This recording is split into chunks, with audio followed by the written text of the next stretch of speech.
Well, I'm taking November 626 November Julie out today for a test flight. It's been down for about a year. We had a brand new Lycoming O320 engine put into it.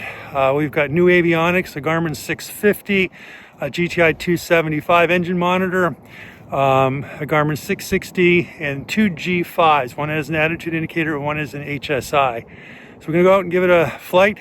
We've had out for 0.8 hours so far. We're going to fly for about 10 hours to break in the engine and make sure we've got all the bugs worked out before we have any students go in it. So follow along on this flight.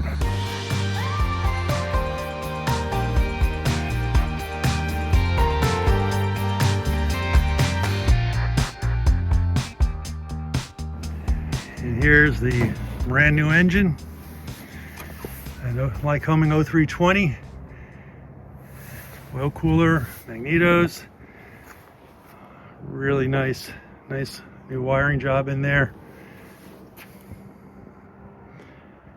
All right, I've just completed a thorough pre-flight, making sure we've checked everything in the engine bay and all the control surfaces, make sure they're all properly connected and looking good, and looks like we have a solid aircraft. We're going to go out and give it a test flight.